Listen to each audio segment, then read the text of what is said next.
So it's all taking me back to 1976 when I was 10 years old and taking the city bus to the beach. It was awesome. Okay, I was not living in Live Oak because I said beach. Okay, this is when I lived in Southern California. Right, there is no beach in Live Oak. That's right, to the Buttes, the smallest mountain range in the world, and they're proudly to bear that. Hey, how's everybody doing? Good. Awesome. Okay, so couple quick questions. First time to be at a 100K meeting. Awesome, that's beautiful. Great, good deal. All right, we're gonna go around the room real fast. Okay, real fast, because Jim swears I never get this done in time. All right, but I'm gonna do it this time, Jim, because I talk fast, and you better be prepared because I'm gonna talk extra fast now, right? Name, real estate company you're with, and how long in the business, and that's it. All right, I want to hear about, well, before I was, okay, we don't have time for that, all right? Chad Copley, taking my pre-licensing hours right now, looking to get everything going. Awesome, good deal. Kathy Presley, Future Home Realty, and what was the other question? How long in the business? 10 years. Awesome. Dan Presley, Future Home Realty, 2 years. Awesome. Hi. Sherry, how are you? Good. Good. Sherry Lauer, what do you want to know? Company you're with and how long in the business? Future Home Realty, since I started. Well, we don't know that answer. That is 2006. 2006. Awesome. Good deal. 10 year. Got to get your 10-year pin. All right. See? Good deal. Quinn Trujillo, Charles Rettenberg, 5 years. Is it Quinn? Yeah. Okay, spell that for me. Q-U-Y-E-N. Y-E-N. Q-U. Were you on But- Hunters last night? Were you on? Yeah. I might have been. Yeah, that's... Oh, were you on? That is awesome. Good deal. Can we look it up? Can we watch it like on demand? Absolutely, yeah, I'm on demand. Ah, look at that. Nice job. She is. I heard that about you. I saw that written on a bathroom wall someplace. All right. Welcome. That's awesome. And so you were the agent for a house hunting family. Yep. Awesome. Yeah. Nice. Good. Well, that's got to be cool for business, huh? It's pretty dynamic. That's awesome. Pretty cool to say, oh yeah, well I was on House Hunters. Yeah. Good for you. Congratulations. That's awesome. you. Great deal. Antje Anderson, Remax Realty. Say, wait, hang on. Antje, Antje? Okay, now I got to get some spellings here. Spell that one for me. A-N-T-J-E. A-N-T-J-E. Antje. Okay, got it. All right. Remax Realty, and I've been in the business 11 years. Awesome. Good deal. And you're not from the south of Jersey, I don't sound like. Okay, that's right. Okay, so I knew there was an accent somewhere, but I knew it wasn't South Philly. All right. Denise Winter, Future Home Realty, 5 years. Awesome. Connie McWhorter, Future Home Realty. I have my toe in the water. And we're gonna get at least to the ankle. Yep. All right. We're gonna work on that. Okay. Awesome. Missy Johnson, Future Home Realty, 14 years. Awesome. Michelle Bavino, Future Home Realty, 12 years. Chris. Chris Light, Future Home Realty, 18 months. Yeah.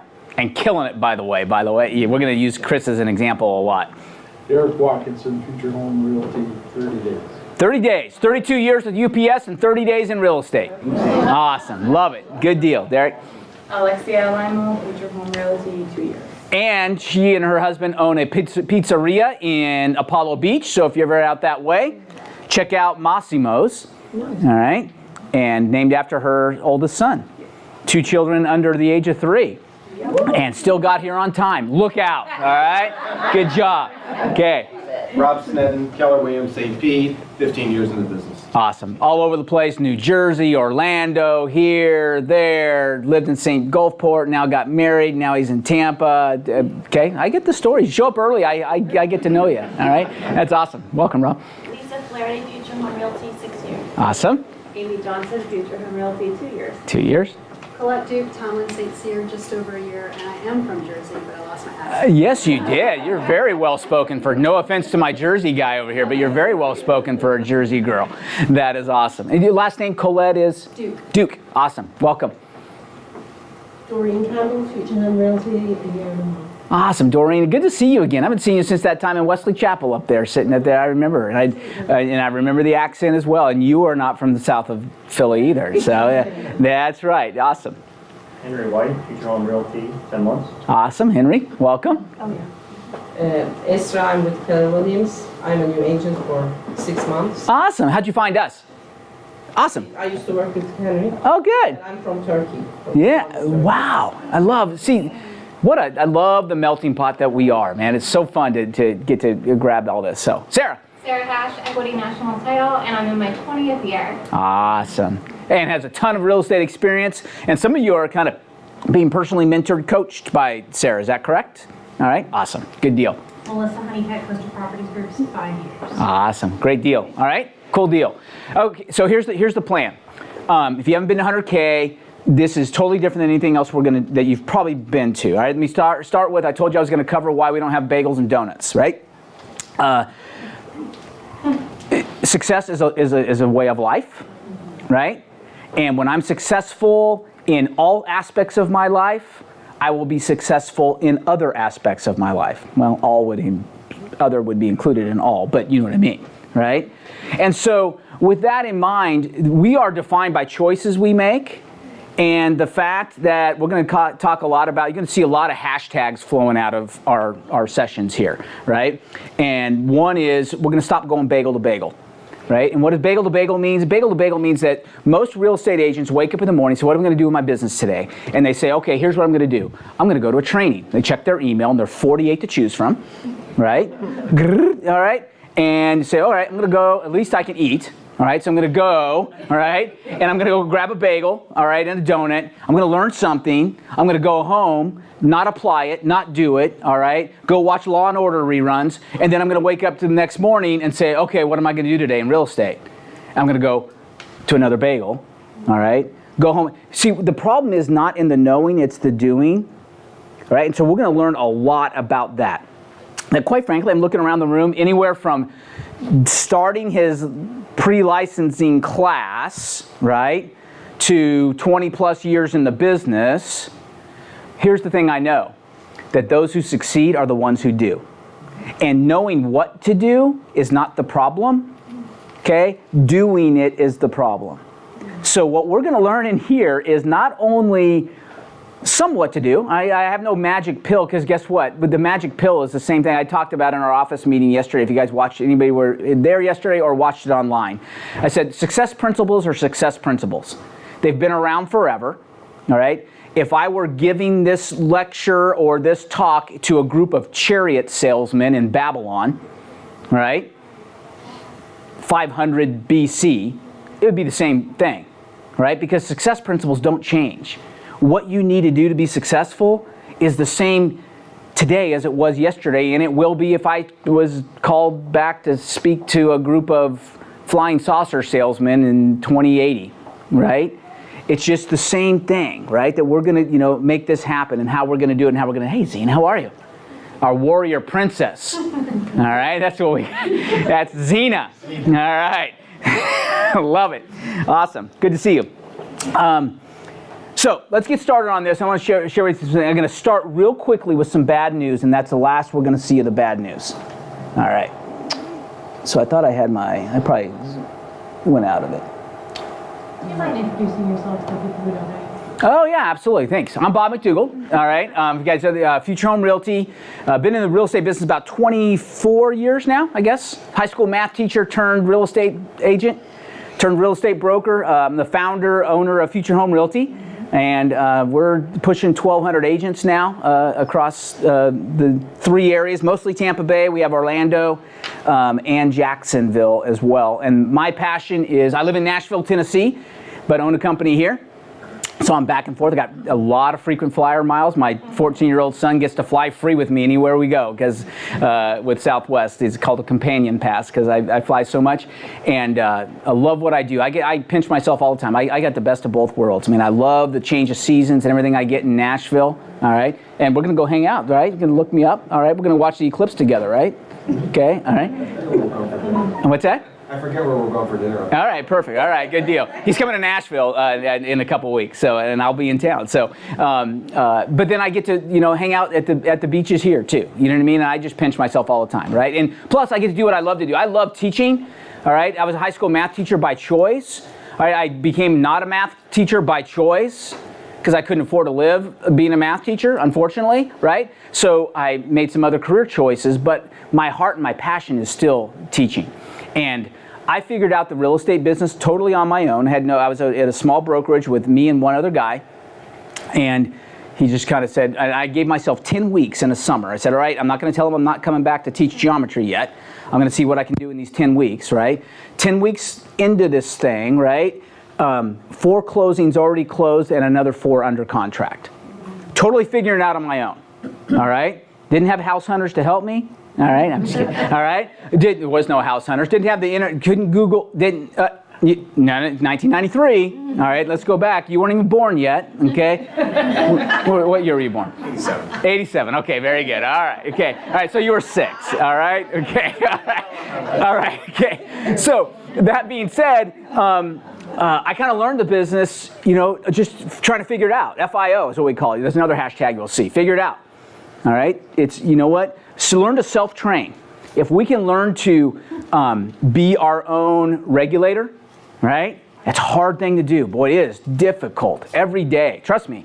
I woke up this morning and I was at the Hampton Inn, not this one, a different Hampton Inn. All right. And I had my choice between, I love that little flip over waffle thing. Isn't that good? You pour that in, it beep, beep. 2.5 minutes later, it comes out, it's piping hot. I can pour butter on that and everything else. Or the little bowl thing, pot of oatmeal that they have. All right? I had a choice to make, right? I chose the oatmeal. And I didn't put brown sugar on it even, all right? Even though that was right there. I just did some fresh fruit and a couple sliced almonds and, you know, but guess what? I feel better today, right now, because I did that. I'd be falling asleep in my own session. That's pretty bad. When the guy that's leading the talk starts falling asleep, right? And so just choices we make, right? And so with that in mind, I just chose that, you know what, I'm going to succeed in this business. I'm just going to make it happen. And the thing is that what I did can be done again, because quite frankly, about 3 years from that date, but within the first 3 years, I got to the point where I was selling about 100 homes a year, all right? All on my own, didn't have a team. I had a closing coordinator, that was it. And how did I do that? Well, it can be done again because I told you Chris Light's killing it. Chris Light is me, you know, however many years ago. I'm just telling you, right? He's taken this business by the short hairs, all right, okay? All right, yeah, it's somewhere in between what I was going to say and your horns. I'll just go short hairs, all right? And he just said, I'm going to knock this out. I'm going to figure this thing out and get it done. Why? Yeah, I call Chris, sometimes you've heard the term burn the boats, okay? Burn the boats is a story about, I think it was a Roman or some type of, it's like one of those movies like 300. You ever seen that movie? Okay, where those, you know, the 300 take on, you know, the monolith and all that kind of stuff. So, but they show up on this island and they get there and they land, right? And they're outmanned and here they are. And the first thing that the captain does is he orders, burn the boats. What does that mean? Okay, there is no retreat, right? Conquer or die. We're going to talk about that in a second, about removing fear and failure habits, right? I was raised with some fear and failure habits. That was instilled in me, right? I didn't have the best role models per se. They did the best they could. From where they came from, my parents, right? But that being said, we've got to learn to get rid of that and replace it with new stuff, right? And I had to replace it with new stuff. And I went back in the McDougall crest. I had to dig, all right? But you know what our mantra was back in Scotland? Conquer or die. That was on our crest, conquer or die. Far different than what I was raised at when I was 6 and I was seeing what my dad had on his desk, right? Totally different, you know what I mean? So how do we go from conquer or die to, if everything seems to be going right, you've obviously overlooked something. That was on my dad's desk. Okay? Seriously. So how do we go from, in how many years that is, 800 years, to go from there to there, right? And who is going to be the one that's going to change the trajectory of the McDougall clan, right? It's nobody else's choice but mine, right? I'm got to be the one that's got to do that. And it's not money, because money is just a small indicator of what we're talking about here. 100K, just a number we chose, right? It's success as a means of just being successful, period. Whatever that might mean, you know what? It means something different to Sarah as it does to Sherry, all right, as it does to Colette, right? Everybody has a different version of that, and that's cool. That's what makes us who we are, all right? So, all right, let's get going. I haven't got to my first slide yet. I'm already into my hour and a half. All right. Okay. We're going to make this happen. All right. And I do tend to talk quickly. So hang on, all right? I heard someone told me that I talk about 300 words a minute with gusts up to 550, all right? Okay, so hang tight, all right? And the good news is this one's being recorded, and I'll tell you about how we're going to roll these things because we're doing 4 of these this week, right? And how we're going to do them for the next couple sessions, and then going forward what we're going to do as we do this. Because this is a, and by the way, look around, all right? About half of you will not be here 8 weeks from now. This is a given. I just know that, all right? Because we've already lost probably 25% of you. Actually, it's a pretty good turnout compared to, but I lost 25% of you just saying, oh yeah, I did register, I forgot, all right? Or my kid has it, and I get it, right? Life happens, that's you know, it is what it is, but we are defined by choices we make, all right? So those of you choose, congratulate yourself for choosing to be here, all right, okay. All right, so proper mindset is critical. Here's what we're going to start with. Here's our mantra. This is simple. I got this. Everybody got that? This is simple.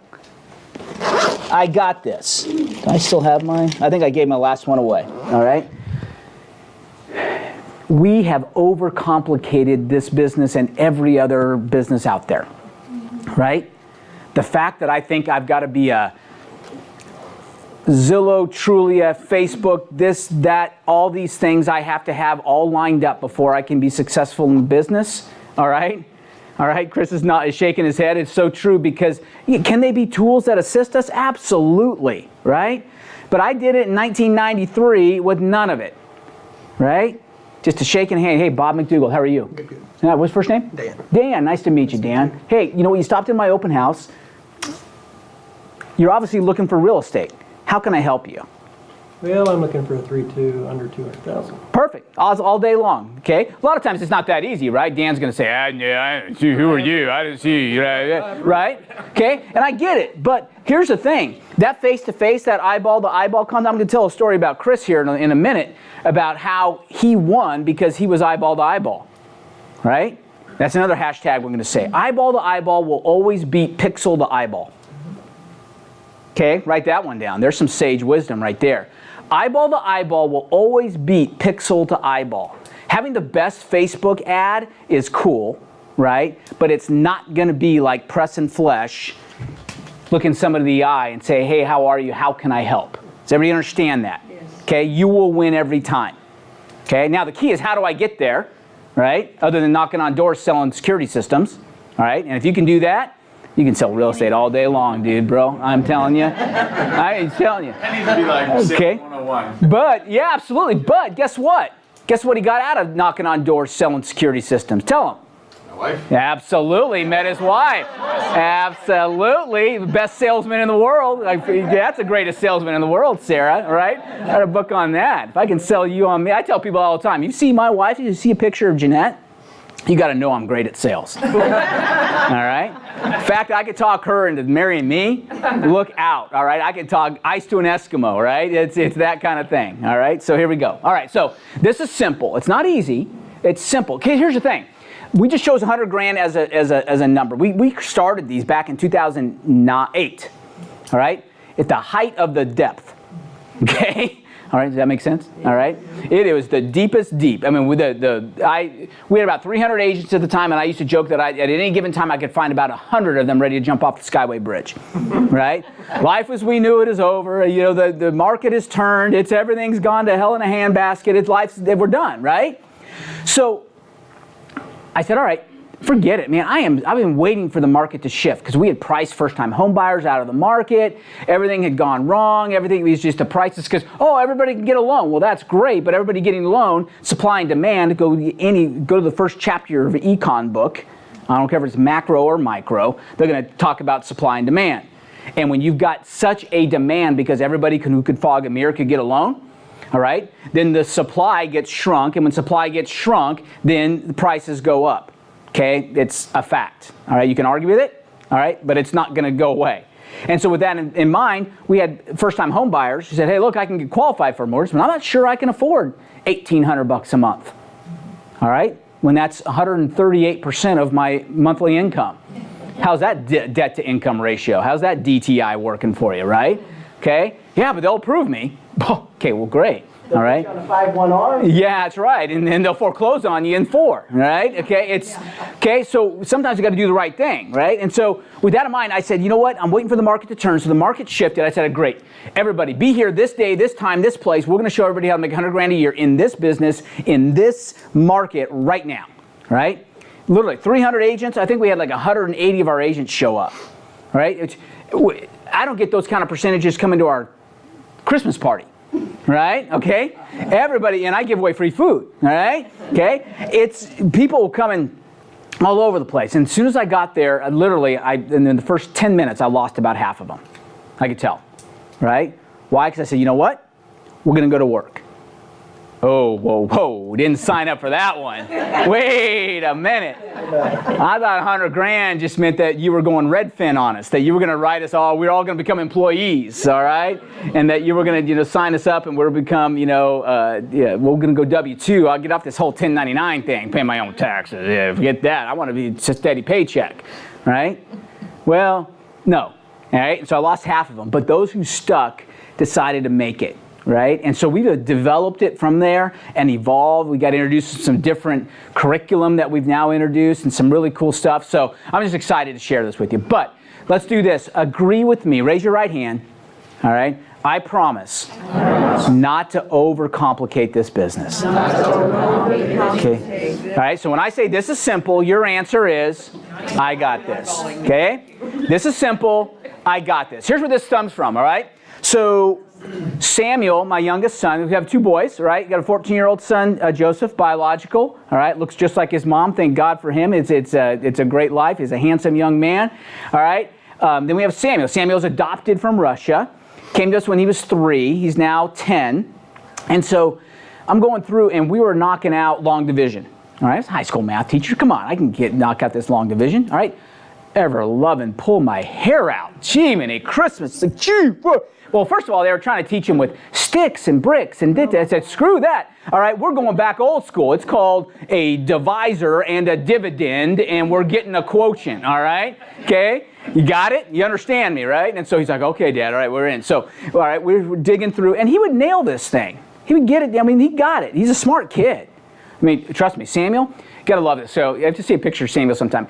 Jeanette, blonde hair, blue eye. All right, Joseph, blonde hair, blue eye. Me, some darker skin, all right, darker. Samuel, black hair from Russia, right? You're like, what? Where'd that happen, right? We think he's kind of south, like in the Georgia region, probably closer to the Middle East, right? So he kind of looks Middle Eastern a little bit, and so on and so forth, right? So,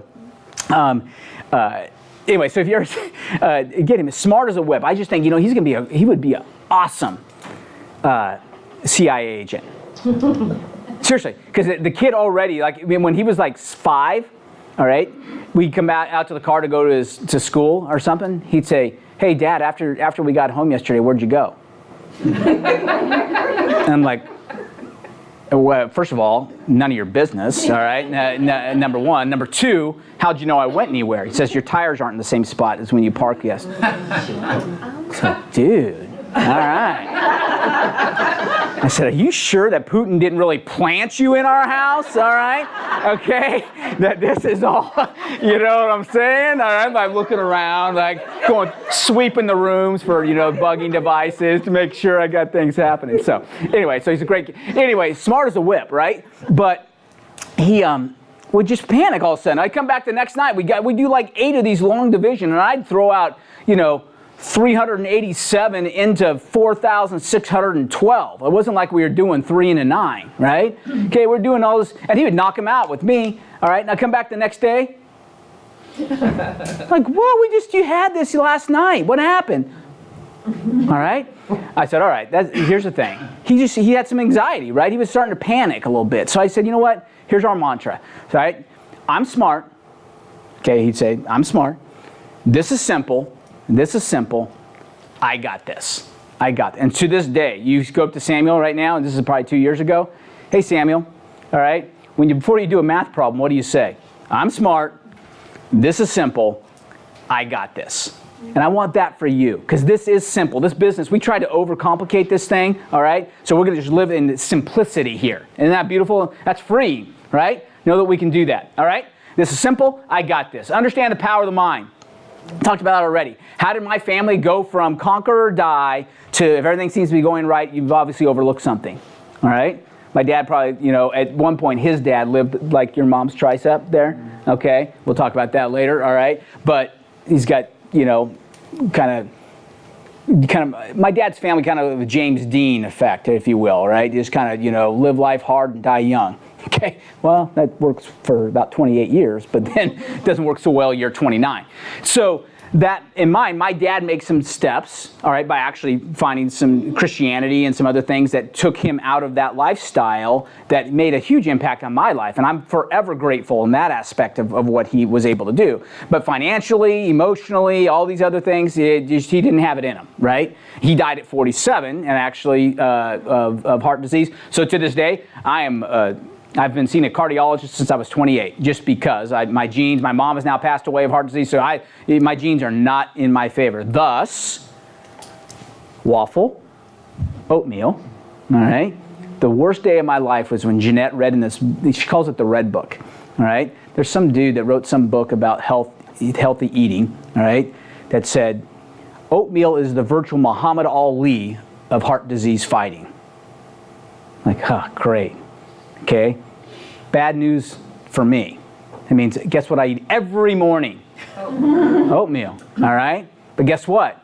I went to my cardiologist for my 50-year-old checkup and glowing reviews, right? So we are a product of choices we make, okay? Replace fear and failure habits. Stop listening to the old you. Some of you need to take the old you and just throw it out the window, okay? I'm just telling you right now. I know in a group this size, some of you just need to say, hey, you know what? Out the window. It's got to go, all right? Got to go. I got to stop telling myself that this is it, right? That this is the way it's always been. This is the way it will always be. It doesn't have to be that way. And we're not just talking about money, because we're taking a holistic approach. When I say holistic, I mean emotionally, physically, spiritually, financially. There's another Lee in there. All right, one of them. We'll get to in a second. All right, but it's a holistic approach to that, because it's all interrelated. You guys understand that, right? Okay, that there is no success in finance without being successful emotionally. Okay, you can't. It's all interrelated. Okay, and so we got to be there, and we got to get to that point in our lives. Okay, we're going to pre-play what it's going to look and feel like to achieve our goal. Means even if we're not there yet, we've got to pre-play what it's going to look and feel like. I got to envision it. All right, I've got to be so happy. You know what I've always said about my eating. All right, whatever I'm tempted to eat, it will never taste as good as Skinny feels. All right? And I don't really always say that. Sarah said that, and I wrote it down, and I've said it 3 times. I say now, I've always said. All right? Because the third time I say something, it becomes mine. All right? First time I said it, hey, Sarah told me. And the second time I said, hey, I've heard it said. And the third time, as I've always said. All right? Okay? It just becomes mine. So once I say it 3 times, it's mine. All right? So, but it's so true, isn't it? All right? There's a choice to make.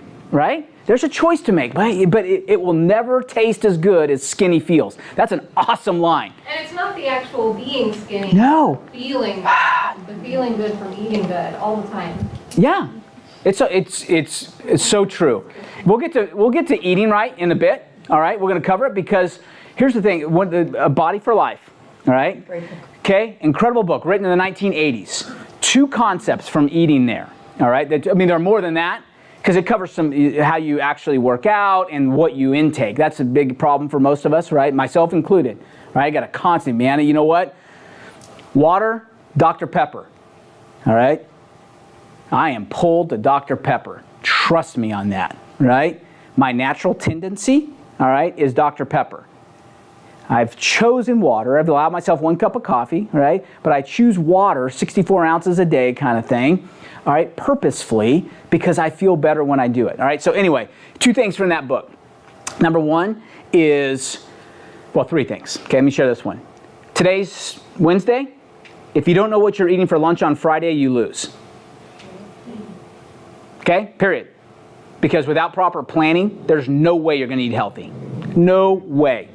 All right, because left to my own devices, I'm going to, you know what, I got to run, and something has a bun on it. Trust me, all right? Okay? Yeah. And my mouth that leans that way, like the Dr. Pepper, my mouth leans to the bun, all right? okay? So I'm going to go find something with a bun on it if I don't consciously choose and plan what I'm going to eat on Friday, on Wednesday. All right, number one. Number two, he allowed you 6 clean days and a cheat day.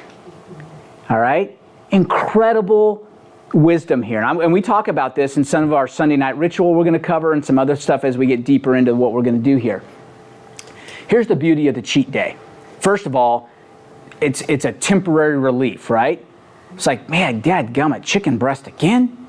All right, with nothing on it. It's one thing you have chicken breast with chicken parm smothered all over it, right? Okay, right? But it's quite another to have chicken breast. Like, okay, you know what? Salt and pepper, or pepper, all right? Okay, and all right, here we go, right? But you know what? I can do it. Today's Thursday. All right, my cheat day Saturday. Cheat day Saturday. Cheat day Saturday, right? Trust me, that first 3 weeks I said I was doing this, all right, my mantra was cheat day Saturday.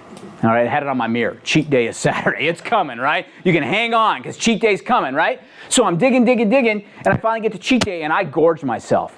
All right, pepperoni pizza, Big Mac. I mean, just okay, going back to, doing it all. All right? Okay, fine. Got back to Sunday. Okay, back on it. Cheat day's coming. I was already Tuesday. Cheat day's coming. All right? Yeah, it's only been 2 since my last one. 5, come on, Saturday, let's go. Right? Finally get there. The second Sunday when I woke up, it's like, man, I feel like garbage.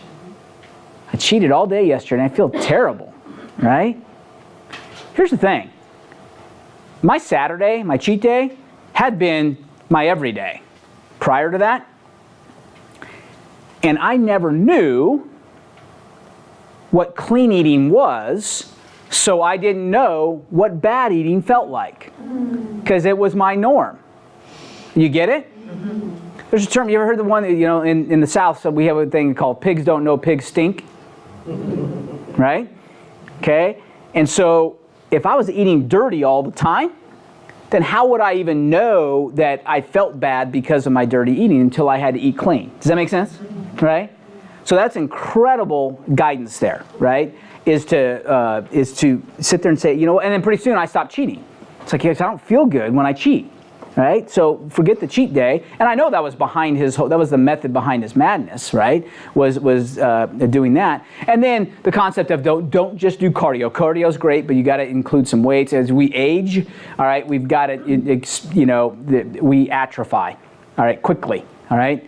You have what they call chest or drawers, furniture disease, where your chest drops into your drawers, okay? All right, okay? It's, so we want to make sure that we're doing the right things to keep things, tightened up, buttoned up a little bit, if you will. All right. So, be honest about where you are and what it does take to get you where you want to be. Stop lying to yourself. By the way, how much did you guys have to pay to get in the door here? Zero. All right. But because of that, here's the that's the good news. Bad news is you've lost your right to be offended. All right. Because if I do offend you, guess what? Get up and leave, and I'll double refund your money. Okay? Got it? So because of that, we're not going to, too bad, so sad. All right? We're not going to pull any punches here. If you are truly going to make, and again, 100 grand is just a number we threw out there, but if you're going to truly make 100 grand in this business, guess what? You're going to be in the upper 3% of wage earners in the United States of America and be in the upper 1.5% of wage earners or income producers in real estate across the country. It's that small of a niche. You think, you know what, 100 grand, you say, you know what, I did 80 last year, I'm close. Well, guess what, you're already in the upper 20%, and you're close, and you're not that far from being the upper 1.5% of all realtors. Most realtors in the United States fail, all right? There's some motivational stuff, all right? Are you excited about getting your license? All right, can't wait. All right, good deal.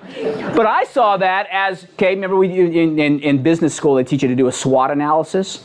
All right, your strengths, your weaknesses, your opportunities, and your threats. All right? I looked at that as an O. Hey, man, if everybody else is failing, then I've got less competition. That's an opportunity. All right? I choose not to be them. Period. All right? And I'm not going to hang out with them. Committed to being accountable for your actions. Here's the deal. You are where you are today because of choices you've made. Period. All right? It's one of the first lines in Stephen Covey's book, 7 Habits of Highly Effective People. All right, you are where you are today because of choices you've made. Covey even covers it. He said a lot of people want to blame their grandparents. right? Oh, it's my genetics. If I had just been born with different genes, right? Okay. They also want to blame their parents. Oh, it was my upbringing. If you knew the house, and I get it, man. Some of us had some rough stuff, right? And as rough as I think I have it, all right, it doesn't even compare to a kid that was abused mentally, emotionally, physically, all that kind of stuff. No way, right? Okay, so, but because of that, I still can look at examples of people who pulled themselves out of stuff like that, and they made themselves emotionally, spiritually, physically, all the Lees successful, right? So if they can do it, why not me? And what's the difference? Did they get lucky or did they choose? I would say they chose, right? And whatever that choosing looks like for you, you can do. You know what? I was just telling a group that was here earlier about, I just watched this series on History Channel. I watched it on Amazon Prime, but it was on History Channel. It came from History Channel, The Men Who Built America, all right? Covers Vanderbilt, Rockefeller, Carnegie, J.P. Morgan, and Henry Ford, right? All save Morgan, all right? Those other four, poverty, came from poverty. I was just in Newport, Rhode Island, went to Boston, Newport, Rhode Island, touring the mansions and stuff there in Newport. Have you ever been? All right, if you get a chance to go to Newport, Rhode Island, it's beautiful, all right? All right, all this Vanderbilt money. You know what? At 16-year-old, he bought one little skiff as a ferry boat and started ferrying people across in New York. Turned that into a railroad empire, okay? All from he was a little earlier. He was a little bit pre-Civil War, so 1850. But by 1888, all right, he was the wealthiest man in America, all right? Because his daddy no. All right, I saw somebody put it on Facebook the other day. It says, I wasn't born with a silver spoon in my mouth, but they put a wooden spoon on my backside, and that's why I am where I am today, right? Some of that needs to happen as well. All right, so anyway, that being said, all we think, oh, the Rockefeller. Guess what? Rockefeller's dad bailed on him when he was 9. Okay? You know, we're talking Rockefeller Center, right? Carnegie, Andrew Carnegie, came from Scotland. I love the Scots, man. Conquer or die, all right? Where are we from, Colette? Originally? Yeah. Well, I'm from New Jersey, but I'm Scottish. I love it. See, I saw that. So you had that look of pride. We Scots hang together. We're herdsmen, all right? Okay? Then I'll show you my kilt. All right, what's that there? Okay. You know that scene in Braveheart? I love that. William Wallace. That's it. Freedom! Watch that movie. If you're going to watch TV, watch something that's going to inspire you, right? Watch Who Got the Rose Today? Gives a flying flip, all right? Jiminy Christmas, all right. Okay, commit to being accountable for our actions. I am where I am today. I know, see, I'm taking it all away from you. All your fun stuff, I'm just going to start chopping off. I can't eat bread and I can't watch The Bachelor. Jeez, what in the world? Who does this guy think he is, all right? Okay, commit to being accountable for our actions. I am where I am today because of choices I've made, all right? Isn't that beautiful? Here's the positive side of that. I can be where I want to be because the choices I change, right? If I choose differently, I can choose to change my destiny based upon my choices, and it's never too late. Colonel Sanders, go look him up, okay? He got his first retirement check. Said this isn't going to cut it, all right? Post-retirement, created the KFC empire. Okay? It's never too late. All right. Here's the ugly truth. I'm going to stop. We're not going to dwell on this long. All right? About 1.2 million realtors in the United States. 1.200001 here in a bit. All right? Okay, we'll have one more. Okay? And here's the truth. About 20% had 0 closings last year. 0. Another 20%, 4,600 in GCI. Everybody knows what GCI is?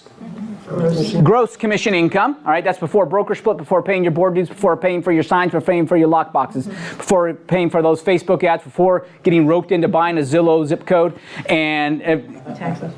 Okay, taxes, everything else. This is gross, okay? You are negative income there, okay? I'm just telling you, all right? 4,600 ain't gonna cut it.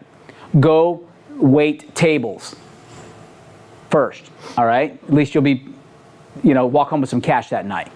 Okay? Chris? Claim the tips on your taxes. Yeah, right. I lost 2 people because of that. I understand. Nobody wants to pay taxes, but then all of a sudden they get hit by, it's like, oh. Okay, which tax return do you want to see? You know why the IRS or why the banking industry always says they have maybe you sign that thing that says I have the right to go get to what you really filed? Okay, you understand, right? Because I can go create a 1040 all day long, all right? I just have stack them hey, you want to see your tax returns? Okay, which set? What do you mean? I want 2016. Yeah, I know, which set? You want the ones I really filed? You want the ones how much I really made, how much I pay taxes on, or, okay, so that's why they have the right to go verify that stuff, but you're right, okay? All right, so 4,600 GCI, another 16 grand, that's GCI. So 60%, by the way, 60% of realtors qualify for food stamps. Okay, isn't that great? What's that? See, there you go. I said, look, you see, hey, I'm better than they are, right? Okay, but it's true. And a lot of them are getting real close. This top 2 right here, they're so nonprofit that if you gave them money, you could write it off on your taxes because you're donating to a nonprofit. All right? Okay? They could be a 501c3. All right? They are spending more money than they're making in this business. All right? The next 20% did about 46,000 in GCI. Okay? Not bad, but still not good. Right? Not bad. Not all the way there, depending on where you are. Right? Okay? I got Ruttenberg, a lot of future home, some KW. That's all great. But by the time broker split, you got to say, okay, what am I netting here? All right, could I go do something else, right? And do it. That's why we have so many people leave the business, right? We have people, try, but it's because 80% are not really making it all the way, all right, like they want to. And the top 20%, this is the 80-20 principle. I think it's more like the 90-10 principle in real estate, all right? That 90% of the people, 90% of the business is being done by about 10% of the people, all right? And the good news is it's you, those of you in this room, right? Or can be if you change what choices you make, all right? So your tier is solely determined by you, period, all right? There is no one else who chooses it for you, all right? This is not what we're born into a class system. Oh, you're a downstairs person, so you'll always be a downstairs person. But I want to be an upstairs person. Well, okay, guess what? Back in the day, you couldn't do it. All right, watch Downton Abbey and see what the chauffeur had to go through just to marry one of the girls upstairs. All right, guys like Downton Abbey? You ever watch Downton Abbey? All right, yeah, absolutely. What's that? Only watch House Hunter, and only my episodes. All right, love it. Okay. So imagine this, all right? So that's the bad news. Okay, enough of the bad news. Let's get on to the good news. You ready? Yep. Okay, here's what we're going to think about. We're going to net $100,000 in commission income, net after everything. This is, we'll call it EBITDA, earnings before income tax, depreciation, and amortization. All right, guys, go back to your accounting class, right? Remember that one? EBITDA. All right, this is before taxes, but after expenses. All right, so I paid my bills, I paid everything else. I'm going to net 100 grand. I paid my broker. All right, dadgum brokers. Jeez, I used to think they called them broker because that's what they made me. Broker, all right? Jeez, all right? Quit taking my money, right? Okay, so here's good news. Future Home Realty, all right? The most you're going to have to gross is about $104,000 because the most I'll take from you is $4 grand, all right, in a year. So you can net your $100,000, all right? If you're at Century 21, we got to get to 200, all right? So you can net 100. All right, and if you're at Century 21, one of those places, and we get you to netting 200 or grossing 200 so you can net 100, tell your broker to at least send me a gift card. All right? Okay, if we can help you get to that page. All right, that place. All right? Send a gift card for at least, making him 100 grand. All right? So we're good? Okay? We're going to net that. We're going to enjoy the real estate business. We're going to stop dreading it. We're going to go enjoy it. All right? We're going to work with the people we want to work with. We're going to get so busy that I get to choose my clients. Right? How many people? There are clients, you've already had them, all right, that you enjoy, and clients that you endure. Right? I'm going to get rid of the endures and only work with people I enjoy, because I'm only going to do business with people who want my help, right? Because there are plenty of those who need my help, because there are plenty of those, and that's who I choose to work with. Fair enough? All right? We're going to control the transaction versus the transaction controlling. We're going to get organized. We're going to be so organized, we're not going to do with our extra time. I'm just telling you, I'm so busy. I get it, all right? Okay? You're not doing things well, all right? You're living your life harried. You're not living by a schedule. You're flying by the seat of your pants. I get it. I've been there, all right? Not making any accusations at all. I'm just here to help. All right? And I can help. Okay? We're going to control your finances. How about this? Wouldn't it be great to go in and open the menu and read it left to right instead of right to left? Think about that for a second. Right? Does the price determine what I'm hungry for? I've been there. Open a menu, okay? What am I hungry for? Okay, $7.99. That's what I'm hungry for. Really? You don't even like artichoke hearts. I don't care. It's $7.99. All right? So I've been there, right? I've been in that. Can you imagine? Let's get a control of our finances in such a way that we can actually read a menu left to right. Hey, what am I looking for? You know what? Yeah, that sounds good. We were just in Boston, trust me. And I had to work hard. I left at 163, all right? And my goal was to come back at 163 pounds, all right? And I said, okay, here we go. It's going to be up. And so, I mean, lobster rolls and everything, yeah, you know. And so I had to, but I came back 163.8. All right, so, and I've got that 0.8 off already, all right? So we got it, all right? But we're going to learn to control our finances. Have you guys ever been to Financial Peace University? Yes. Okay? Dave Ramsey, that was an amen, really, is what that was. You reined it in. All right, Dave Ramsey's a kind of a Christian-based kind of thing, so she wanted to say amen, but she said, can I say that here? So I just say yes. All right? That's good. Next thing is to be waving hankies. Mm-hmm. Yeah. That's right. Okay. All right. So, seriously, here's Dave Ramsey, by the way. Why is he such a good teacher? Because he was a failure. Yeah. Right? Went bankrupt.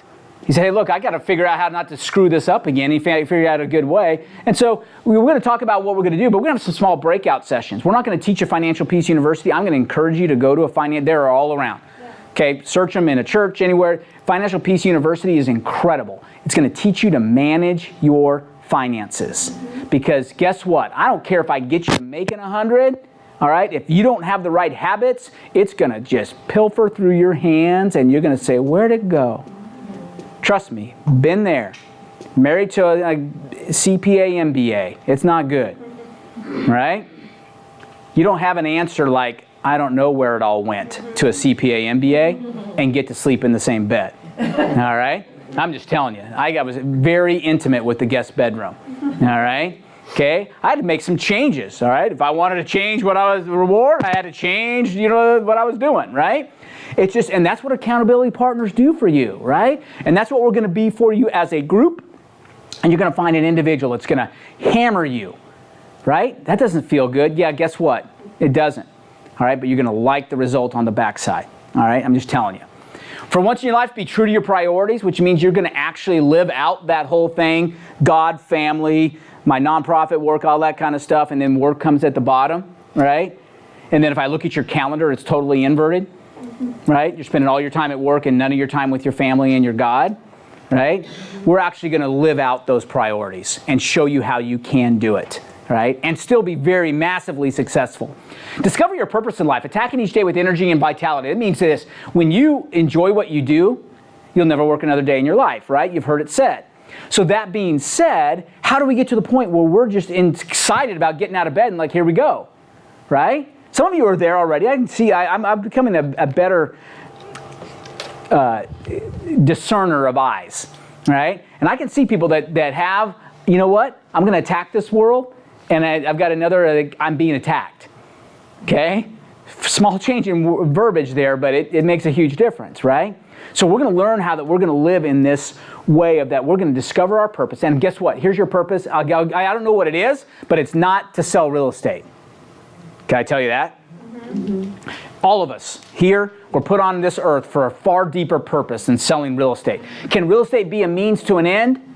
Absolutely. But all of you have passions, right? Something that burns you, that when you watch one of those Facebook things about the story about the man, I saw one today, I don't know where I get these things, right? And it roped me in. You know what I mean? But this dude, I think he's a Muslim gentleman he's lost his wife. He's recovering from colon cancer or something. Did any of you post this? And he cares for terminally ill kids. And he says, you know what? I know. What's that? Yeah. So he just is sitting there rocking, and some of them are blind, deaf, and some of them I just have to pat on the hand. I just want them, they're dying. But I need them to know that they're not alone. That kind of stuff, man. Just I'm out weeping. I'm in my hotel room, it's like, you know what I mean? The older I get, the easier I cry. It's like, holy smokes! And I have kids, and that's easier to cry, right? It's just, geez, right? What happened to me? Just, you know what? Look, check my low T. Come on, all right? Man up. Get me crying in a hotel room. Just kidding. Hey, men can cry. It's okay to cry, even those born in 1986. You'll learn that. All right. Okay. Young pup, isn't he? And it's sad. 86. I was a junior in college. Jeez. All right. Love it. All right. So we're going to discover that purpose, whatever it is. I don't care if it's homeless people or orphans or animal shelters or whatever. Mother Earth. All right. And we get a bunch of greenies around here. All right. We'll turn off the lights for you and make sure we're conserving. All right. Jim is kind of a greenie and he kills me, man. It's like, dude, what happened? Oh, he set the printers in our office to print on both sides. It's like, Jiminy Christmas. How do I scan that now? I've got to now make copies of the backside so I can scan it. Jeez. All right. Jim says, don't print in the first place, is what he said. E-sign everything. All right. So that's all right. Okay. Anyway, so. All right. So we discover our purpose in life. We're going to create a residual income from this business. What's that? How many of you guys ever been in a multi-level marketing business? Oh, yeah. All right. Why'd you get in it? Residual income. So the mailbox money, remember they call it? Mailbox money. We're going to get mailbox money. You're working when you're not. I get it, right? We all want that. Why wouldn't we? Right? That's a great thing. You know, you could create this out of this business. That if you started with the end in mind. The other thing in Covey, we're not going to read Stephen Covey in this, but if you've never read Covey's 7 Habits of Highly Effective People, and I mean really read it, not just, I mean, people ask me, have you read it, Covey's? Oh, yeah. And I realized, it's on my shelf. But when I picked it up and read it about 3 years ago, I realized either I didn't read it or when I read it, I wasn't ready to read it. So it is a hard read, man. If you actually open that thing and study it and go through and let it fillet you a little bit, right? It can be very powerful, all right? Very powerful. He has all sorts of great stuff in there. But one of the habits is start with the end in mind. So if we start this day, we're going to start with attacking our real estate business with the end in mind. What's your end game? You heard that? Watch Shark Tank or The Profit on CNBC sometime. All right, with the 5 sharks that are up there. What's your end game? What's your end game? All right, you better know your numbers, right? You better treat this business like a business. It's not just playing around. It's not just, I hope I can find another buyer so I can pay my mortgage next month, right? I get that. I've been there. But how about if we attack this like a business? All right, that we're going to learn what a cap rate might look like and how, look, I've created I've created this thing that throws off $287,000, $615.28 a year. Okay, what does that mean? It means I know my numbers. Okay, right? And so if I know my numbers, then what are you willing to pay me for that? Cash flow machine. Right? But you've got to create it in such a way where it's not, as my son Joseph pointed out to me, because I'm working hard at Future Home Realty, to make it more systems designed rather than personality driven. Because if it's personality driven, then the person always has to be there, right? But if you make it more systems driven, then it's less personality, more systems, then there is some walk away. And I was having this discussion with my 14-year-old who's very wise, who reads the Harvard Business Review cover to cover every month. All right. He's got his mom's genes, I'm telling you, all right? So he said, yeah, well, Dad, he goes, that's kind of obvious. He says, it's called a company, not a company. It's like, yeesh, man. You've been talking to your mom too much, haven't you? Jeez, what's going on? Right? It's the truth, right? What if we create a residual income? And you can from this business. There are people that are doing it. So why not study them? Right? Let's reinvent the wheel. How about no? How about if we just take the wheel and follow the wheel? All right? Let's just do what others have done and make it happen. All right? This is simple? I got it. Yeah, you do. All right, here we go. That sounds all great, Bob. All right? But I look around and I see eyes, all right, in a room this size, about 25 to 40% of them are saying, bullshit. Seriously, all right? It's true. Like, oh yeah, that sounds great, all right? And next thing I know, unicorns are flying out my arse and, and here we go. Okay, and everything's, and they have candy coming out of theirs, right? Okay, it's a wonderful world, right? Well, here's the thing. It can happen. all right? It can happen. This is simple, I got this. Here's what we're gonna do. We're gonna study those who have done it and are currently doing it. We're not gonna reinvent anything. There's nothing new under the sun. That's the good news. We don't have to invent anything, all right? I've done it, and I did it by planting only corn. I'm gonna show you how to plant corn and how to plant an orange grove simultaneously, all right? It'll blow your mind, all right? Learn from others in the room. That's the beauty of the group dynamic. A lot of our training, we have FHR University, right? Loaded with all sorts of classes, everything's on there, right? Online. Oh, great, all right? But this is the one thing that I'm gonna encourage that we get eyeball to eyeball with. Because there is something about a group dynamic that makes a difference. I'm just telling you. And here's the good news too, guy. I talked about this yesterday at my office meeting. Real estate is a highly, highly, highly emotional transaction. All sorts of drama that we got to film and put on a TV show, didn't we? Right? It's highly emotional, right? Fear not. There are no robots that are going to replace us. There is no pixel in the world. What's that? It was on the news this morning. Yeah. Company out of California. Yeah, exactly. Aren't they all? Okay? All right? And 98% of them fail. All right? They get somebody to talk them into giving them billions of dollars, all right? And then they're done. Here's the thing. I can train a monkey to write a contract. Don't get me wrong. Right? I can't train a monkey to help negotiate through a low appraisal. I can't train a monkey how to properly make sure that we don't freak out, all right, when there's a little bit of damaged fascia board on an FHA inspection, all right? You think your people aren't highly emotional, all right? I see deals dying over $350 washer and dryer, okay? Tell me that's not emotional. Okay, we're buying a $280,000 home and we're gonna walk over $350, right? Okay, that's highly emotional. And all the California robots in the world, all right, are not gonna overcome that. I'm just telling you. And if you think that that's an issue, get it out of your mind now. And if you think it's really gonna be an issue, then guess what? It's gonna be an issue, so you probably need to leave the business. Okay, told you, tough love here. Just pat you on the hand, it's all okay, all right? Yeah, your mom's not here. Okay? So, like we said yesterday, right, Gunny? Save drama for your mama. All right? We don't want to hear it. Okay? All right. So, we're going to learn from others in the room because we're going to be here together. We're going to submit to the law of the harvest. All right? I'm going to show it. Okay? 2 minutes and 39 seconds. I'm going to deviate for here. Let me just see. We'll come back to this. Remember where we are.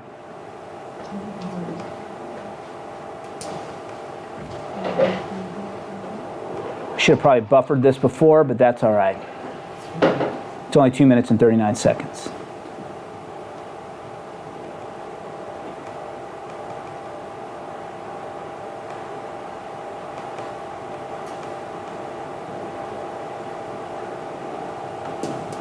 Volume on.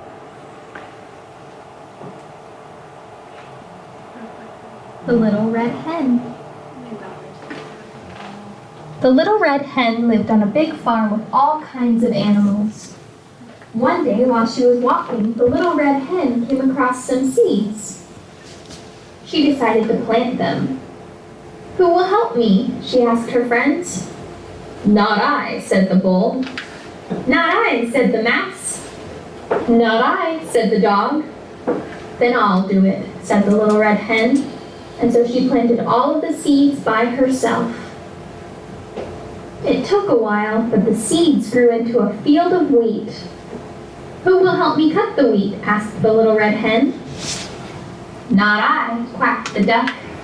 "Not I," meowed the cat. "Not I," brayed the bull.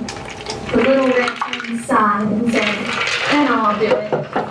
And she cut the wheat all by herself. After cutting all the wheat, the little red hen just wanted to rest. But her work wasn't done yet.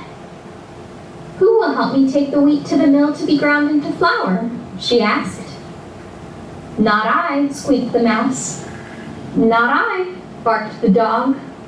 "Not I," quacked the duck. "Then I'll do it," said the little red hen, and she took the wheat to be ground, and then she carried the heavy sack of flour all the way back to the farm. The exhausted little red hen then asked her friends, "Who will help me bake the bread?" "Not I," said the cat. "Not I," said the bull. "Not I," said the dog. The little red hen said, "Then I guess I'll bake it myself." Once the bread was finished, the little red hen asked, "Who will help me eat this bread?" "We will," said the duck and the dog. "Us too," said the bull and the cat. "And don't forget me," said the mouse. "Nope," said the little red hen. "This bread is for those who worked on it." And then she relaxed and enjoyed all of her hard work. Thanks for watching. You're welcome. Here's the deal. Here's the law of the harvest says. Bad news is, you are reaping what you have sown. Right? The good news is, if you sow, you will reap. But only those who sow get to reap. This is very un-American right now. I get this, right? Very un-American to be rewarded for our efforts, right? We want the rewards without the efforts, and when we are, by the way, the mansions in Newport, you've been there? Okay, the mansions in Newport, I don't know if you caught this, I was at the Breakers, right? The big one for the Vanderbilt, all right? Do you know when they had to shut those down and basically say, hey, look, we can't afford to keep these anymore, we have to make museums out of them? 1913, anybody know what happened in 1913? Federal income tax came into play. Before that, there was no federal income tax. No, none, zero. And the first one was like 1%. It was only for the massively wealthy like the Vanderbilts and the Rockefellers and everybody else. Here's the thing. Okay, we are where we are today because choices we've made, right? You guys understand in this business that you're being paid today for work that you probably did about 6 months ago, right? So in order for us to get this thing rolling, we've got to get this thing rolling. We can't wait because it could be, why 6 months? I'm not saying it has to be. I did it in 10 weeks, right? It can go fast. But what I'm telling you is, I don't say you have to have 6 months to have a salary before you can make a dime. I'm going to show you how to make money tomorrow, all right, in the business. But that being said, don't be afraid to go work. And if you don't work, don't complain about what you're not making. Please, right? Come on. Who are you to tell me, all right, that I should give up some of mine, all right, because you were too lazy to plant the seed, to reap the corn, the stalks, to go ground the flour, to bake the bread, all right? There's only one person that can do that. What's happening here? Here we go. Oh, turn that back on. Okay. So, we're past this, aren't we?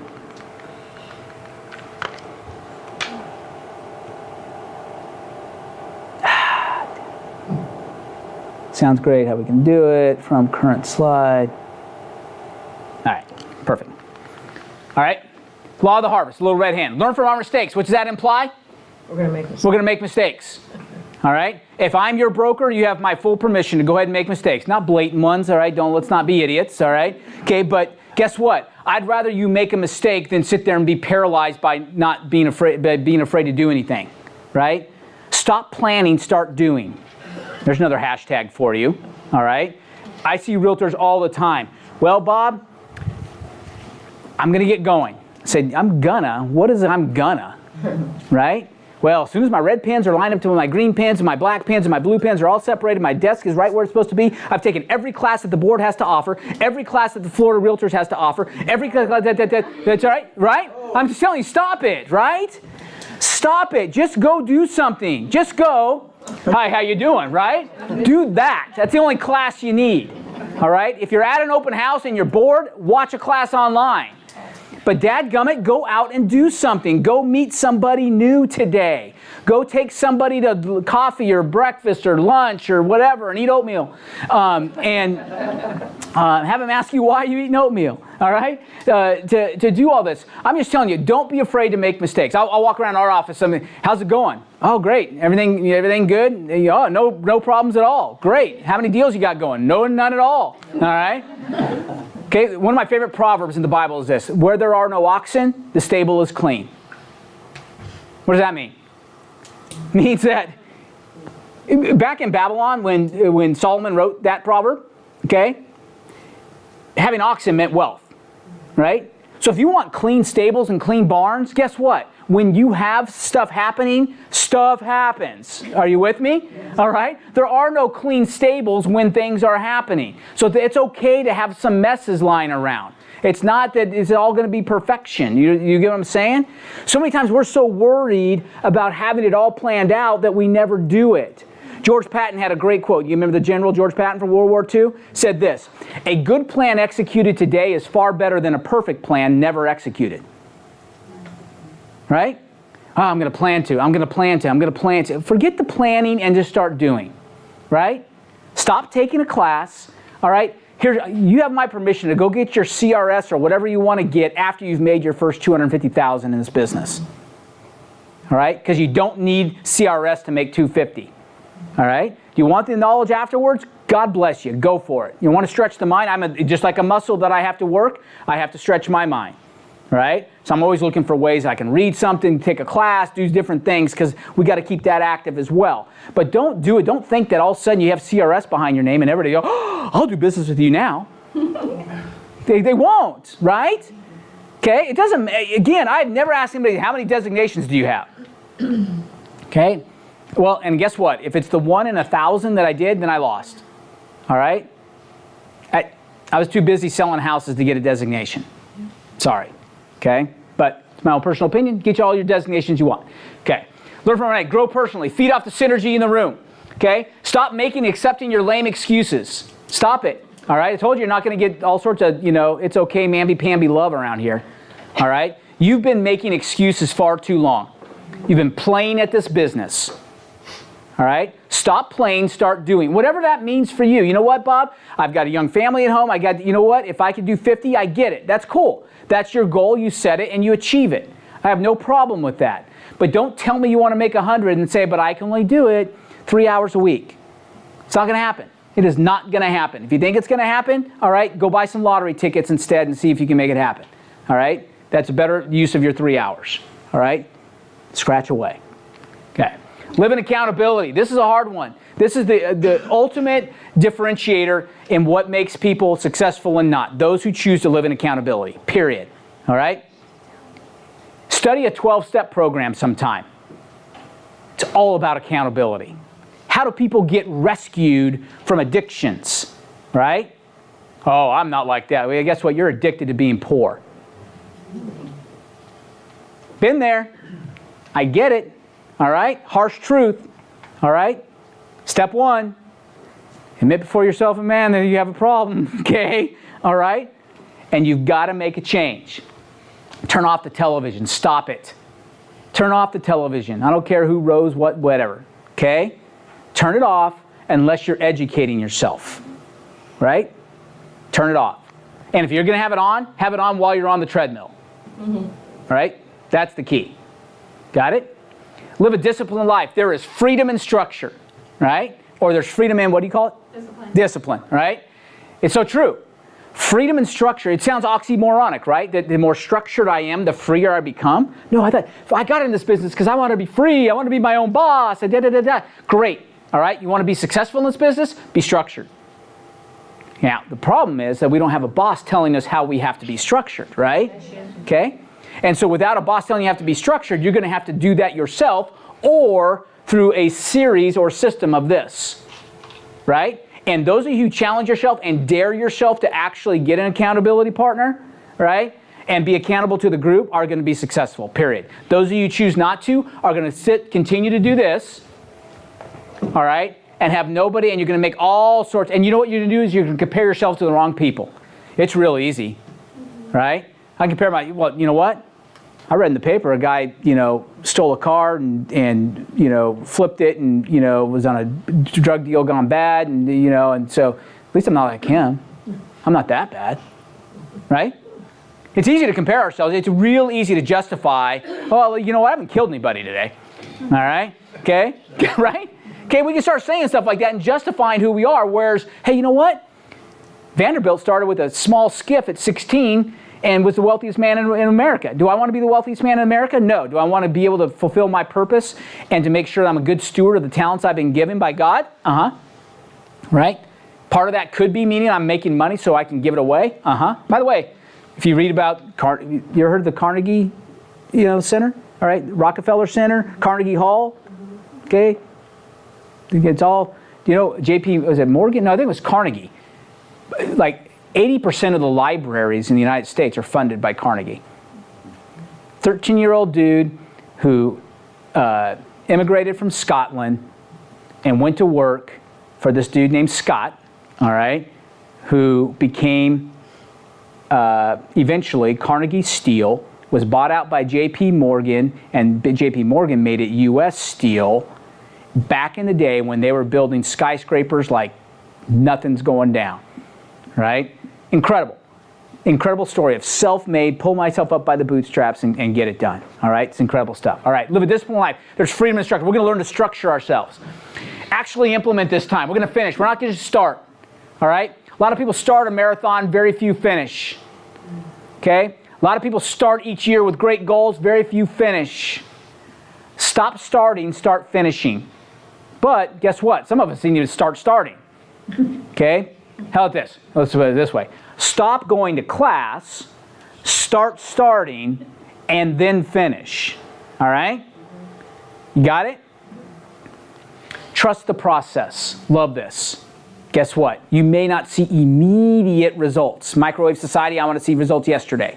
I get it, okay? I'm going to show you some techniques that you can get business tomorrow that you didn't have today, right? So do I have a magic pill? No, but I have some things if you're willing to work you can do, right? But that being said, you got to trust the process a little bit and you got to consistently evaluate progress. I love this part, okay? Those of you who've seen it before, it's called a trip to the moon. Here's the deal. Here's our perception of a trip to the moon, and I got 17 minutes and I'm going to start flying, all right? Here's our perception of a trip to the moon. Some really smart people figured out a way to shoot a rocket that leaves the Earth and lands on the moon. Right? From a God's eye view of this thing, right? This is what that trip looks like. You want to see the reality? If that's a 5-second portion of the trip, that's how many adjustments they made in those 5 seconds. If we blow that thing up, you know what? They're constantly evaluating their progress. You know what we do as realtors? We set our goals on January 1st and we don't look at them until December 28th. Right? When's the last time you saw yours? I wrote them down, because that was a step, all right, because they have to be written down. They have to be quantifiable, right? It means you can't just say, I want to be a good husband. That's a great goal. What does that mean? Right? Okay, you got to have something that's quantifiable. How do I measure it? It's got to be measurable, right? Okay? But as realtors, we set these goals and then we never look at them. And then all of a sudden we do look at them December 28th because, oh, you know what? Holidays, January 1st is coming up. I'm ready to set my goals for next year. And it's the first time you've looked at your goals from last year. So you start to look at them again. You're supposed to sell 40 homes. You realize you sold 3. You got, okay, I got 3 days to sell 37. Go. Right? Too late.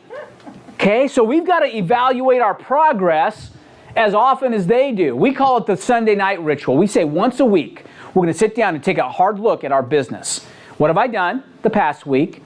What do I need to do this week based upon where I am from last week and all the other weeks added up? So I'm going to consistently evaluate the process, and eventually you know what? Did you know it's easier to lose 8 pounds than it is to lose 80? Right? But you got to catch yourself at 8. And if you don't monitor your progress, it's real easy to get to 80 before you realize you needed to lose 80. Okay? So it's easier to make a small tweak, all right? Going to make a series of small tweaks more often is way better than trying to do some massive adjustment at the end, all right? So we're going to teach, that's part of the structure. We're going to teach you how to tweak, all right? Okay, 2 systems I'm going to teach you. I told you corn and orange groves. You ready? Here's corn planting. This is simple. Yeah, it is, okay? Let's do things backwards. Every other training you've been to has said this. If you're going to last in this business, you better... Yeah, everybody says that, right? Have to. If you're going to last, you better list. Here's what I say. Work with buyers. What? I told you. Upside down and backwards. Samuel is a great little gymnast. It's in his Russian genes, right? So handstands, he can walk around wherever. Okay, he's just all over the place. So picture Samuel. All right, upside down. We're going to teach you upside down. Okay? I'm going to teach you to work with buyers. Why do we call this corn? Because buyers are fast. right? If I get a qualified buyer that's ready to go, that needs has a need, right? He needs to buy, is able to buy, needs to buy, ready to buy, and loyal to me. All right, those are some pretty important things. That's a check waiting to be cashed. Agreed? Okay. So how to go find those? Here we go. All right, what's that? Okay. There you go. Absolutely. You got to be open for business. I want floor time. Okay, here's your floor time. Okay. Traffic generating events. We're just going to create traffic generating events. What does that mean? Places where I can shake a hand, get eyeball to eyeball with people. Because eyeball to eyeball beats pixel to eyeball all day long. So Chris, was it last year this time? Yeah. Okay. It was in this session, right? In this time last year, right? A year ago. Chris, just coming out of working with Publix for how many years? 16. Okay, 16 years. Family, young family. How many kids at home? 4 kids. 4 kids. So what did he do? Burn the boats. Right? Real estate's going to work. All right, here we go. We didn't make it in 12 months. It took 15 months, right, Chris? 15 months. And we got to? But technically, if you want to be honest, the first 6 months of it, I took a 3.5-month vacation because my daughter was born. Okay. So if you really put it all together, it was probably about 12 months. And how much in net commission income? Over 100. Totally revamped it. Didn't really know the business, right? Going in? Failed the first time, too. Yeah.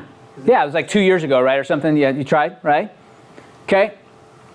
Decided he was going to do it, right? Burn the boats. There's no option. Failure's not how you got. Boats are gone. Conquer or die. Here we go, right? Made it happen. He's a down payment guy. Ask him, right? Self-proclaimed, hashtagged himself the down payment guy, right? Found down payment money, 15, working first-time home buyers with vigor. Now it gets referred the bejesus out of you, right? They referred my nephew to him. I said, you're me back in the day, referred my nephew to him, all right? Okay, has him under contract, right? All right, and a boy. He worked hard with him. My nephew was not an easy project, so I'm waiving my referral fee, all right? Okay, all right, so he really got it done. Plus, it was worth every penny for me not to get a referral fee because who wants to work with family, right?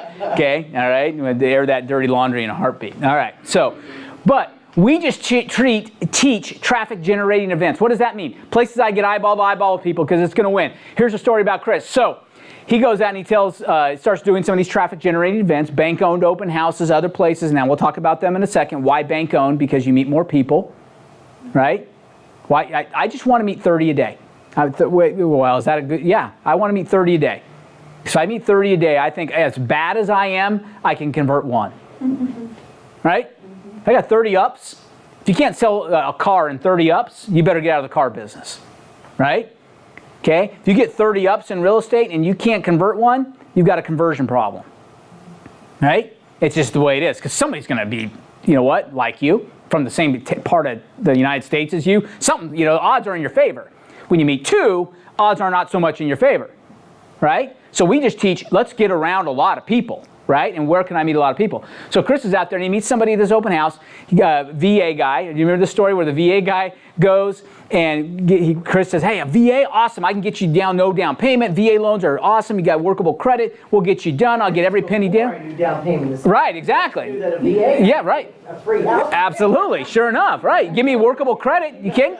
Best thing ever happened in my career, I sold a home to a Coast Guard guy right here at the air station. We're right here, right? And the best marketing I ever did, guess what? I didn't do it.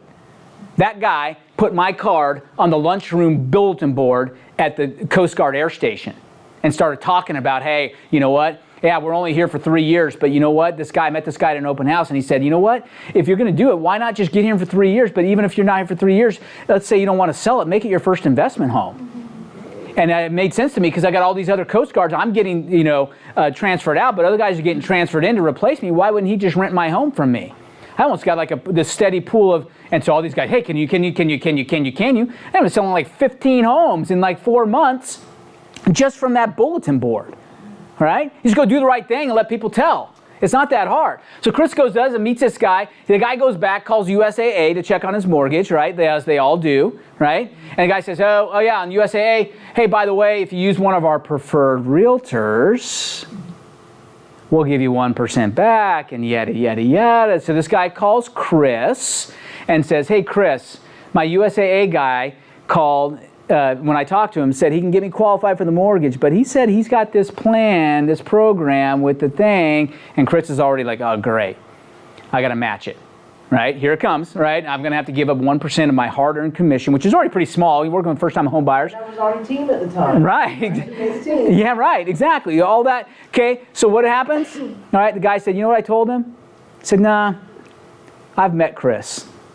Chris is my guy. Thanks anyway. Uh-huh. The power of eyeball to eyeball, handshake to handshake. I trust you, Chris. People do business they know, like, and trust, right? So we got to know them, first of all, right? We got to be likable. And trust comes from, you know what trust comes from? Being competent. Can't be a doofus out there, right? Okay, like, oh, I don't know, I don't know, all right? It's like, yeah, that's instilling a lot of confidence in me, all right? I'm going to put my biggest financial purchase in my life on your hands, right? Speak with confidence and go get it done. Eyeball to eyeball will beat pixel to eyeball. Hey, send me a link to your USAA guy. That's a picture. I've met Chris.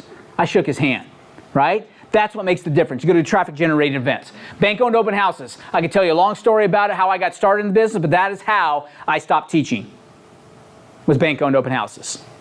All right? It was my solution. Doesn't have to be your solution. Sherry Lowry has booths at both the Wagon Wheel and the Oldsmar Flea Market, correct? Yep. What do they say on them? Bank foreclosures. Bank foreclosure, information here. And anybody that wants to meet new people, we meet, Amy works with me. She can tell you, we have so many people, we're looking for agents to come. And it's coming on. Guess what? Fall's coming, winter's coming, it's coming. And people, you know what? People go to buy a taser gun and sunglasses and end up getting information from you about real estate. I got over 130 leads in 5 months. Working with me. Go meet people. Oh, everybody already has a realtor. Everybody's already on Zillow. Everybody's already calling. No, they're not. No, they're not. No, they're not. No, they're not. Okay? They need you. And when you have the attitude that you need me more than I need you, right? And when you're meeting 150 people in 5 months or 130 people in 5 months, whatever it is, all right, if you're meeting 20 people at an open house, guess what? You are no longer a slave to any one buyer. How do you guys, you know what? It is not a sales technique to be a clingy agent. See them? You guys, some of you are there, right? I'm working with a buyer. How long have I worked with them? 6 months? Okay? Have they given you every sign that they want to shake you off their leg? Right? But you're latched on saying, you're my only commission I've got coming, so I don't care. You can abuse me all you want. It's the abused wife syndrome, right? I don't care. I'm just going to keep coming back for more. Screw that. I'm going to meet somebody else who wants my help and needs my help today. Hey, look, if you're not ready right now, that's great. We'll put you on a little drip campaign. We'll come back later. Right now, I got to go work with people who need my help now. Why? Because guess what? I got a mortgage to pay as well. I'm not getting paid by the hour. I would have these conversations with people. I'm not getting paid by the hour, all right? I get paid to close deals, all right? You want me to close your deal? I'm your guy, all right? If you're 6 months out, that's great. I'll be your guy 6 months from now, but I need to work right now with people that need to close deals in the next 60 days. All right, so if you're one of those, let's go. If not, let's talk about how we can put you into our, what we call them, a crock pot, right? Call them our crock pot buyers. Put them in there, slow cook, all right? Come out, whoo, oh, that stew's smelling good, all right? All right, it's all good, all right, 6 months down the road. So we just work with these we call them crock pot buyers. So just go find a way to meet people. We'll talk about this, the details of this. But this is stuff, I'm telling you, if you implemented this today, all right, I don't have floor time in my office. Here's your floor time. Right there. Why do you want to sit at floor time in an office that's next to a Publix? So somebody might wander in and say, hey, I was bored because my deli sandwich is being made. I got nothing else to do but look at your window. All right? I'm not really interested in buying real estate. I'm just kind of killing time. Or somebody's going to stop in an open house, all right, take the time to get out of their car and say, hey, you know what? There's some good chance that you're interested in doing something with real estate. Really? What was your first clue? Well, the fact you're here, right? You can stop on an open house because, you like the font on my signs. Okay? It's just, okay, you should have a real estate need. And now, some of you ladies, you put your pictures on your open house signs and you got people stopping in for the wrong reasons, all right? So you got to be careful there, all right? And always be safe when you're doing that.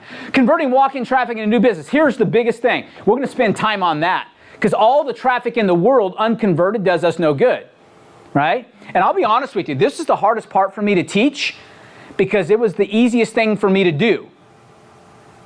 People say, what do you do? I say, I just did it. Yeah, but I just do it. What do you mean?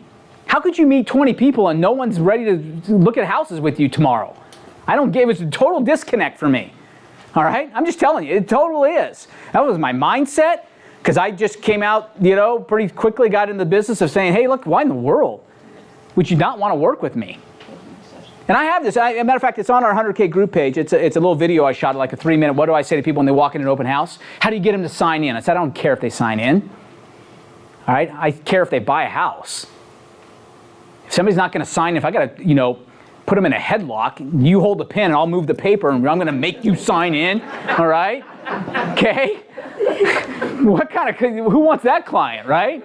The reluctant client? You're going to be chasing that person forever. I want somebody that recognizes the value I'm bringing to them in the marketplace and says, please help me, right? That's the kind of person I want, all right? And I want to help that person. So talking people into doing business with you, stop chasing, start attracting, right? There's too many people to attract to worry about chasing.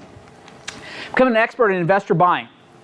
Okay, we'll talk about that. What we're going to do is we'll talk about the sessions in a second. We have some small breakouts before, all right, that if you want to come, like if you're interested in learning about how to work with investors, we'll do a quick 30-minute before one of our sessions, right? You want to learn how to create your own BNI network, which is basically what we're doing. It's not really called BNI without paying all the dues, right? Because that's what we're going to teach in 7 levels of communication. It's how to create your own network, right? And Jim has a great class that he teaches on the Savvy Card and how that could go to work with vendors that are also small business owners. The best people to have in your referral network are other small business owners. Why? They understand the power of the referral. Their livelihood depends on it as well. They will happily reciprocate referrals back and forth with you because you go give it first, though. It's not like, hey, when you got a buyer looking to buy real estate, let me know. No. Hey, dude, here's a person that needs their muffler fixed, right? And you're a mechanic. Awesome, Bob, thank you, right? That's how that works. So we'll have some breakout sessions on that. We'll do some breakout sessions on financial peace. There are basically, how many, 8 steps, 10 steps what are the baby steps that they do? Yeah, I think there's 8 or 10 maybe. But we'll cover those and then I'll let you just entice you enough to go sign up for a class, all right? Plus, I'm sure it's copyrighted and all sorts of stuff. Dave, I don't go to that church anymore, but I live in Tennessee, so Dave Ramsey used to go to my church, or I used to go to his church. This is my okay. We used to go to the same church, all right? Okay, we don't anymore, but I wouldn't want to see him if I'd been copyright infringement on what he's doing, all right? All right, work first home time buyers with vigor, right? Why not? God bless first-time home buyers, all 8 of those people in that summer, that first summer of my real estate career, all right? The summer of '93. Oh, I'm going to write a song about that, okay? All right. All 8 of them, first-time home buyers. All 8. Everybody else, you know what? I couldn't find another realtor who wanted to work with me. Okay, as soon as I heard that, boom. There's my niche.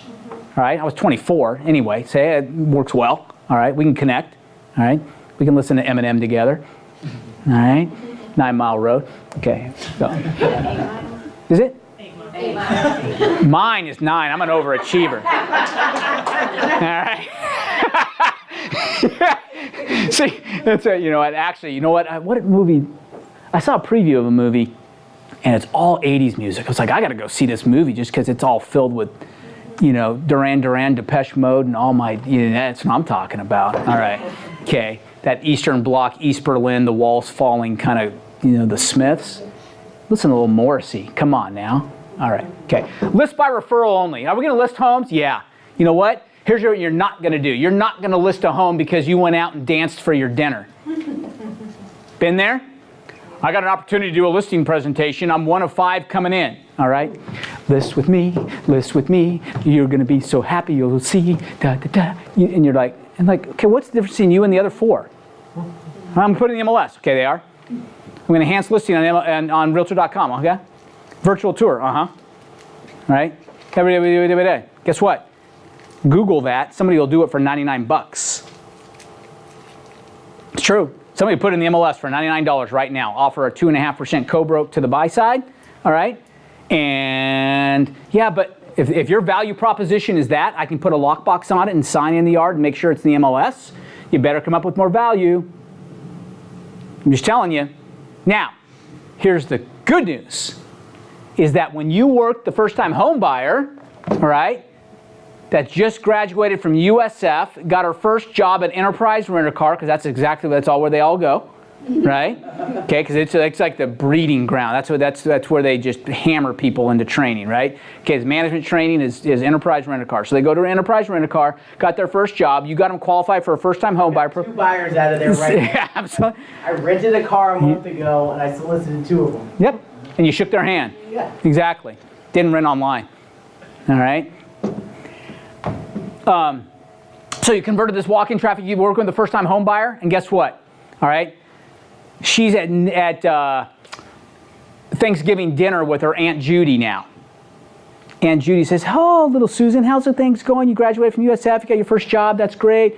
Oh yeah, and just bought my first condo. That's one. Really, you bought your first? Oh, that's soon. That's incredible. You know what? This home in the old Northeast is getting a little too big for me. You know, now that my husband's gone, and you know, so was your guy a good guy that you used, little Susie?" Right? "Oh, Aunt Judy, you've got to use Chris. He went above and beyond, man. He found me $15,000 of down payment assistance. We had an appraisal issue. He overcame it all." "Oh, really? Well, here you go. Have him give me a call next week and we'll get together." All right? And Chris walks in to the old Northeast and lists a $687,000 home because he had sold a $48,000 condo to little Susie at Enterprise Rent-A-Car. And guess what? There was no discussion about commission. There was no discussion about the other 4 people that are coming in because there were no other 4 people coming in. That is how you list homes. Because brand new in the business, and he had to go up against the other 4 big monoliths in Northeast St. Pete. "I've been doing this for 28 years. Here's my Kinst report that shows you have 48 homes I sold in the last year in this zip code." How's he going to compete with that? He's not. He's going to lose that listing presentation every time. My listing presentation is a joke. It is. I'll be straight up honest. Sure. And I do that on purpose. That's right. You know what? Here's the numbers. I'm really good at RPR. All right, because listing a home, the most important thing about listing a home is pricing it right. And I'm really good at that. So if you are going to go to a class, let me back it up. If you are going to go to class, go to an RPR class.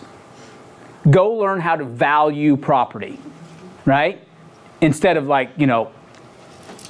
throwing a dart at a dartboard. "Oh, let's try 180. Okay? Go learn to value property. If you want to learn anything, learn that. Okay? That's absolutely what you need to do. Okay?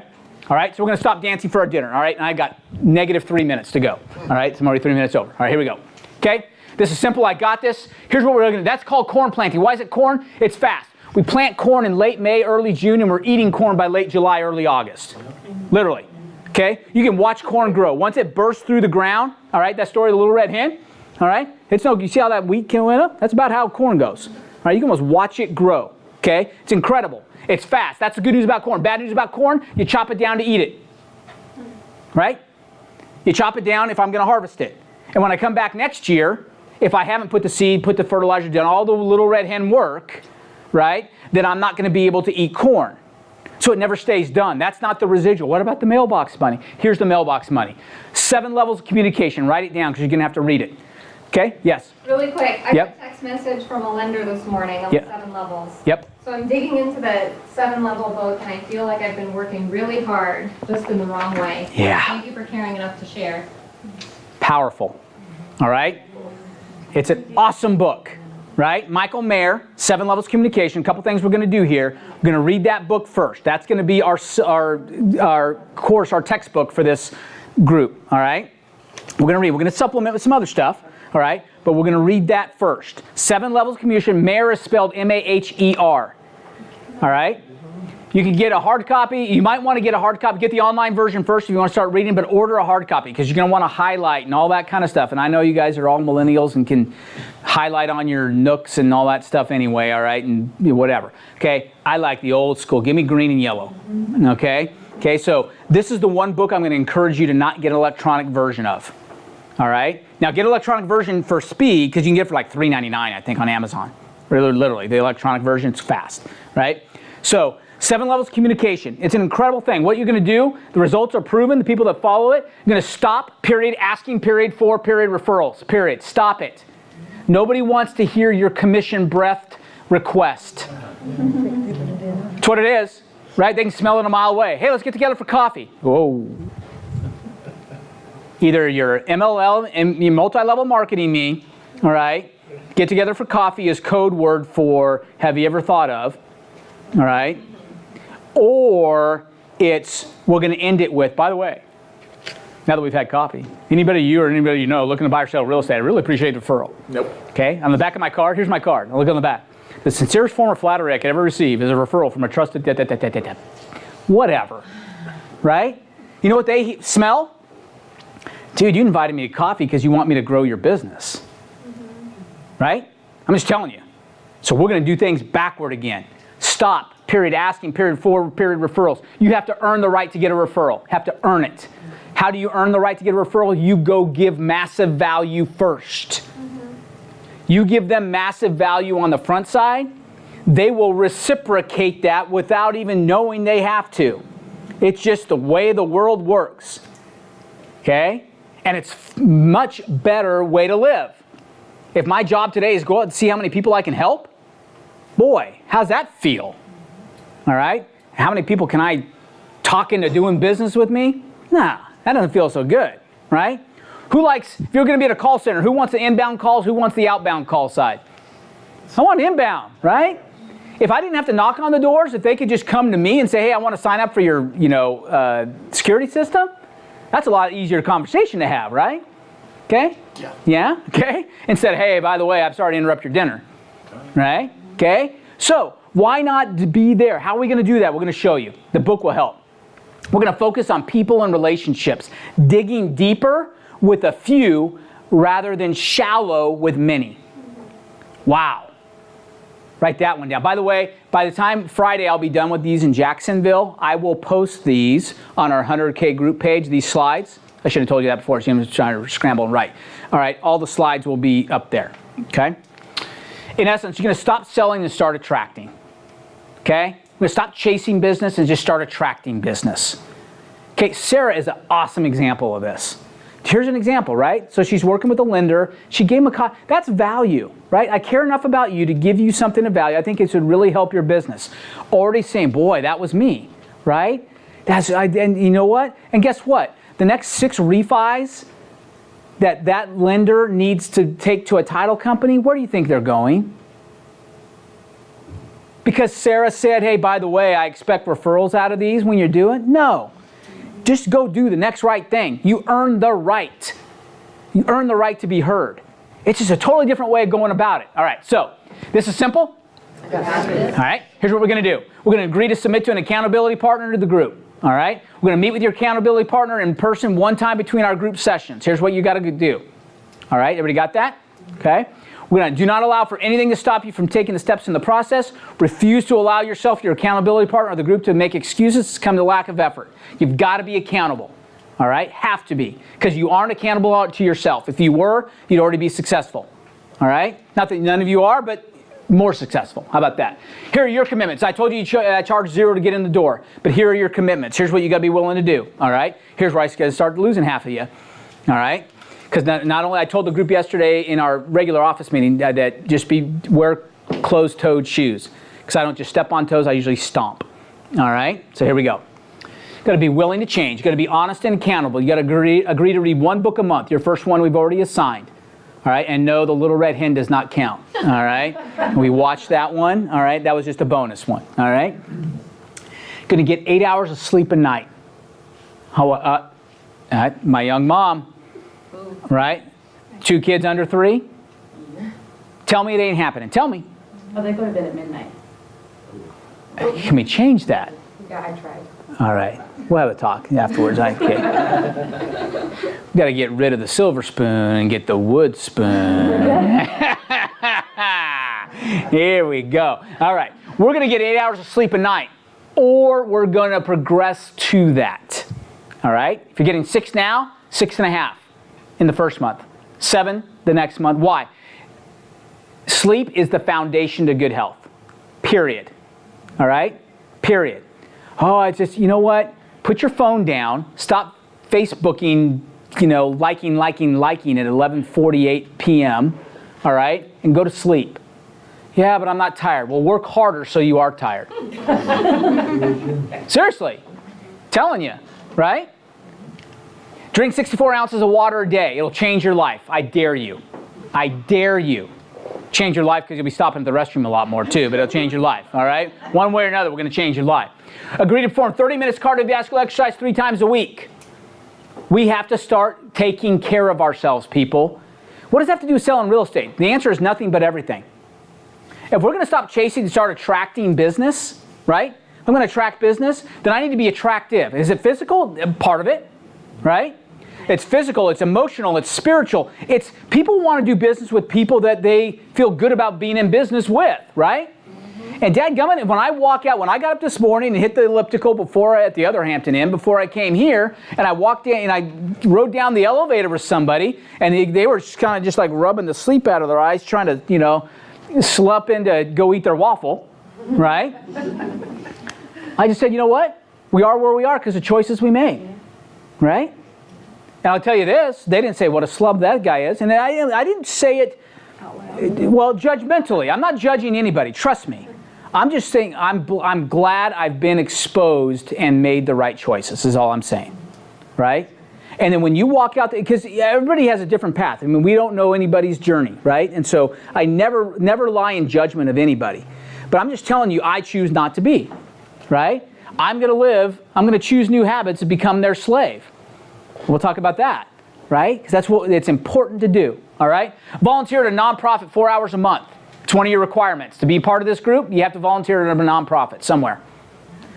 Teach Sunday school, at the SPCA, go wash stray dogs, whatever. Do something, all right? Have to. Why? Because when you give, you get. Every time. I've never had anybody do this for 3 months in a row and not come out with business. There's something about if I'm flea-ridden, mangy dogs and we're in there, you and I together, scrubbing up these things, guess what? There's a natural bond that, hey, you know what? If I'm donating my time and you're donating your time, I assume we're probably much on the same wavelength, aren't we? Right? Hey, what do you do? What do you do? It just always happens. Is that why we do it? No. It just happens when you do it, though. And whatever that passion is, you're going to do that. You're going to donate 10% of your income to a church, synagogue, or other nonprofit. Huh? Wait. But I can't. Yeah, you can't live on 100% of 50,000, but you can live on 90% of 150. Right? It's true. Okay, it is true. And the more you give, the more you get. Period. Worship once a week. Okay, now here's the thing. I told you I was going to stomp on toes. All right? By the way, I mean, you're supposed to talk politics or religion. You know, well, guess what? Too bad. All right? Worship once a week. Here's the thing. I don't care if you're de-churched. A lot of people are de-churched. You know the problem with churches are, don't you? They're filled with people. All right? And people have problems. All right? Okay? It's kind of like, oh, you don't want to go to that church because everybody has problems. Like, I don't want to go to the hospital because everybody's sick. Okay? Well, guess what? I'm glad they're at church, right? At least they're seeking something, right? Okay? And so if you're seeking something, but why not go hang out with other like-minded people? Now, I get there are a lot of reasons to be de-churched. All right, because they're, again, filled with bad people and bad leaders, all right? You find the right one, but even if you don't, if you're totally, hey, look, I'm just, you know what, then once a week, go sit somewhere and contemplate the fact that there's a higher power and you aren't it, okay? If that's all it takes, all right, to do that. Just contemplate that. All this is going to require discipline and accountability. It's not going to be easy, but I guarantee it'll be a defining moment in your life. Here they are. Here are the LYs. Spiritually, emotionally, intellectually, physically, and financially. And pretty much in that order, by the way. I think it's important that they go that way. Okay? Okay, financial is just a byproduct of the rest. Right? It really is. I told you, it's all integrated. Okay? Finish this time. This is simple. All right, so here's what we're going to do. We're going to come in, we're going to spend 20 minutes of laser focus on corn planting. That's all it's going to take. All right?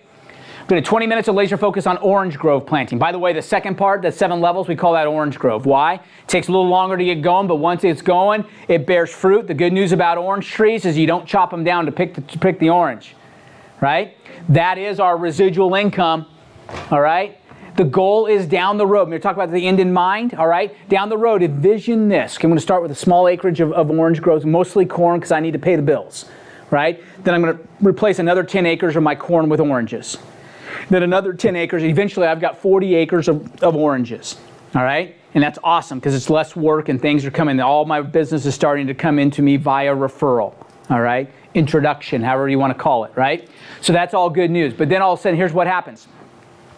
You get so busy, all right, that you're now sitting on the porch in a rocking chair sipping a Arnold Palmer, all right, and somebody else is picking the fruit.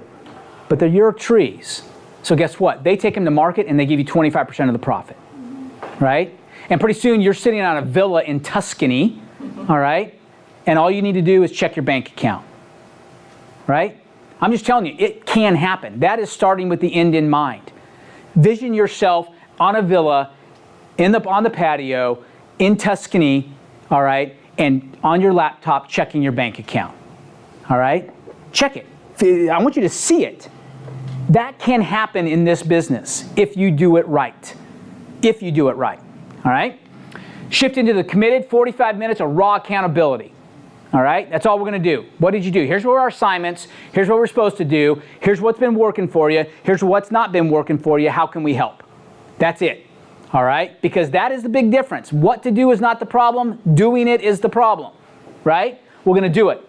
This and one more session in 2 weeks we'll be live. Here's what we're going to do. I get burned out, all right? So we're going to meet every other week, all right? But what's happening, if I do all 4 of these, because I'm doing 2 today here in Tampa Bay, 1 in Orlando, and 1 in Jacksonville tomorrow, and 1 in Jacksonville on Friday, all right? If I do that for all 8 sessions, by the end of the 8th session, I'm like, hey, you know what, screw it, okay? Seriously, I just found that about myself, so here's what we're going to do. The first 2 sessions are going to be live. Okay, 2 weeks from today, we'll be right back here, all right? I'm going to encourage you a couple things. First of all, we're going to lose some people, all right? But we're going to gain some people. There's some people right now that you know that say, hey, you know what? I didn't know it was going to be like this. Boy, they should have been here, right? You need to grab them. First of all, there's another one tonight, Hampton Inn in Oldsmar, all right? Get them there by 7 o'clock tonight, all right? Tell them they need to be there. Now, there are 55 people already signed up for that one, all right? So in a room about this size, so it's all right. We'll just put bunk beds in, all right? We'll figure it out.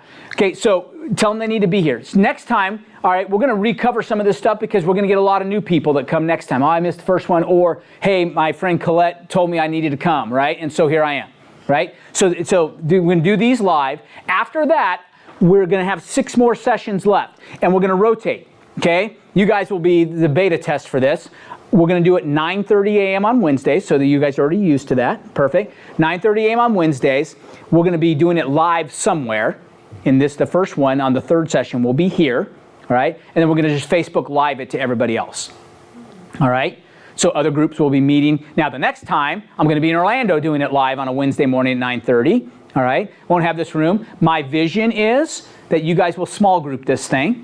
All right. Hey, there's about 6 or 8, not just 2. I mean, 2 would be okay. All right. But I still think groups of bigger than 6 or 8 would be ideal. Go meet at a Starbucks. Go meet at one of the Future Home Realty offices. Go wherever. Right. Hey, you know what? I have to drive all the way down from Newport Richey. We just go to the Newport Richey office and hang out there. And there's 6 or 8 of us, and because we're gonna have some breakout time. Hey, you guys dialogue amongst yourself. We'll come back in 10 minutes. Boom. We're gonna be doing a lot of that. Okay, so that's how they're going to work. So that way I can teach one session going forward to everybody. Fair enough. All right, so that's how those are going to work. Final 6 sessions. We talked about that live in Facebook Live. This is simple. Yeah, it is. Okay, are you ready? Assignment is to obtain the copy of 7 levels of communication by Michael Mayer and read it. All right. No excuses. 2 weeks to see. By the way, how easy a read is it? It's very easy. Yeah, it's a narrative, right? It's a story of a person looking to bail on the real estate business and signs up for one more coaching session. All right, or one more coaching series, and ended up revolutionizing his business, okay? Come with an accountability partner in mind. Bring someone else with you next time. Can be outside of real estate, right? Even like mortgages, whatever. Bring somebody that, you know what, hey, look, they really need this, right? Bring somebody. Join our Facebook group page, okay? Very important. Ready to write this down. Facebook.com/group/the100K Club. Okay? The 100K Club. Got it? Join that. It's going to be after, I'm going to send out one more email, all right, but after that, no more email. That's the only place I'm going to dialogue, announce meetings, reminders, all that kind of stuff is going to be through that. Everybody got it? Plus, it's an incredible, now, non-future home agents, just be aware it's heavily laden with future home agents. So a lot of times they're using it as a, hey, everybody know where the FHR disclosure form is, all right? Okay, so just, all right, I used to be able to find it online here, and now, oh yeah. The cool thing is, It's a great source of answers.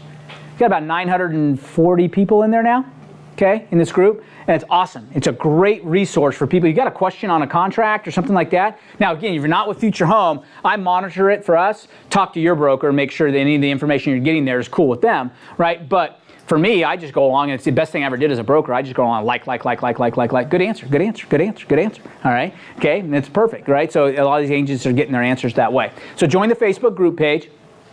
Find a way to be around other like-minded people. You've got to do that, okay? It's imperative. Begin to create new habits and become their slave, all right? Decide today, all right? I am going to make this a defining line right now in my life, right? This is the day that I'm going to change the way I do business. I'm going to read the book, and it's already changing the way that mortgage person's going to attack his business, her their business, right? Okay? Decide that you're going to finish this time, and this is simple, all right? Sorry, it's a little bit late. Any questions I can answer anybody? Okay? This page is where I'll be posting these slides, all right?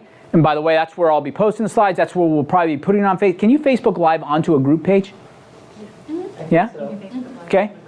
What's that? From the group page. From the group page, you just go in, and that's where you decide to go live. Okay, perfect. All right, so that's where we'll be live from, all that stuff. We'll figure all that out. We got Sarah around. She's Facebook queen. All right. Got it? Any questions I can answer? All right. Thanks for coming. If you need anything, let us know. Reach out via the page, or if you haven't, contact me directly. If you've got somebody who wants to come tonight, make sure you invite them. Have a great day. I'll see you.